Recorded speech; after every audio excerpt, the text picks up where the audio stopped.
What is it with Ben? How come we're seeing something different?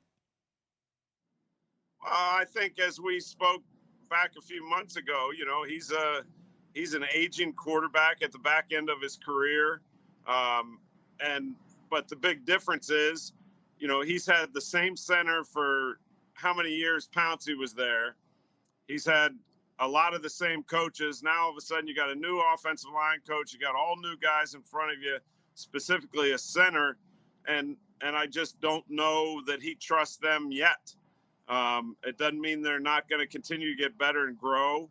Um, Ben doesn't look like the pro. I mean, Ben can still throw the football, but when a quarterback doesn't trust those guys up in front of him, it becomes very difficult to play some of these defenses. It looks like the Raiders are getting a lot better. They're going to have to play the Bucs here pretty soon. I think that'll be a real test. But he's got to develop that trust in those guys up front for him to be able to feel comfortable to sit in there and throw the football where it needs to go. Does he have anything left in the tank though, Todd? Or should he take everything that he's got and just decide at the end of this deal, you know what, man, I've had enough? That's up for him to decide, Keyshawn. But, he can throw the football. I mean, he is a really athletic, talented guy. I've said this, very competitive, but in this league, when you're playing against the defenses that you have to play against, and some of those big 265-pound guys that rip around the corner running 4.4 and 4.5, you better trust the guys up front. And what I've seen, I haven't seen that trust develop yet. It needs to happen fast. And if it does, I think Ben can play. But if it doesn't, then I don't think it'll look real good. Todd, we've heard a lot about Big Ben not wanting to be hit anymore. Mike Tomlin has referred to it multiple times.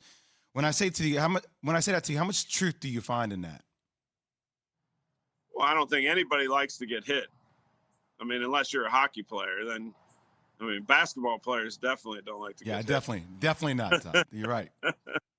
But nobody wants to get hit. And as you prepare in a week to go up against some of these guys again that that can be so disruptive, and they are. It's like a car hitting you every time it happens. So it's not something anybody wants to happen, and that's why I go back again to just the trust of you better believe in those guys in front of you that have your best interest in mind and keep you clean most of the game. But I think that's why you see the ball continue to come out quick. I mean, that's a self-preservation.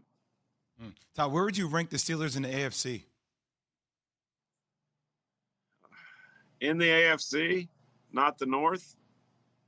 I don't know. I think this Tampa Bay game that's coming up is going to be the real determining factor for me to believe whether the Steelers can do it or not. Because if they can go in there and protect and move the football, that'll tell me a lot about the team. I mean, we're 2 games in.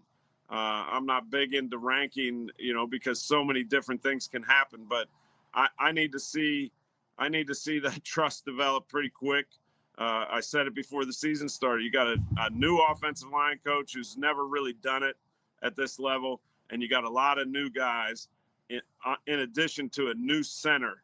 And for Ben, that's the big piece. I mean, he had Pouncey. Pouncey's one of the smartest guys there are, that helps so much with protection and making sure that they're sliding the right way or taking care of the right guy or helping on the right 3 technique. And he's not there. That's a huge missing piece for the Steelers.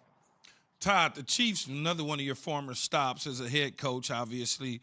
They struggled against the Ravens' run offense, better yet against Lamar Jackson in particular.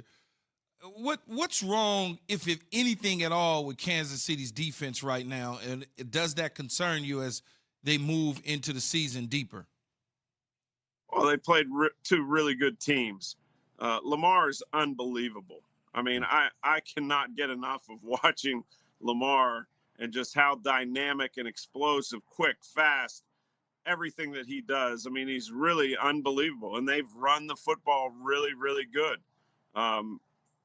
I think they are kind of built for the regular season. the next step for the Ravens is, do it in the postseason, because nobody's done it better than them for the last couple of years in the regular season. But, the Chiefs, I think the Chiefs defense will, again, like it has throughout the last couple of years, it will evolve and grow. As you know, Keyshawn, the team you practice against the most is yourself.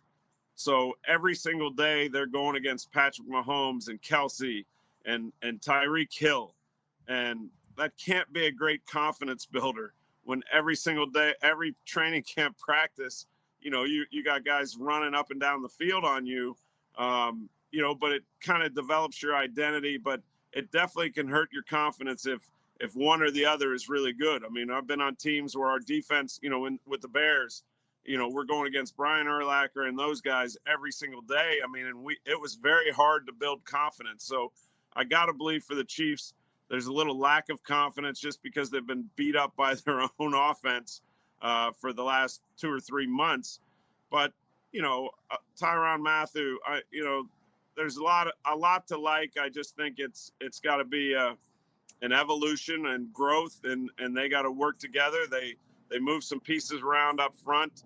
I'm not in panic mode with the Chiefs. They got Patrick Mahomes. They can probably score 30 points most every game if they want to. So I think the defense will kind of calm down and find a way to do enough.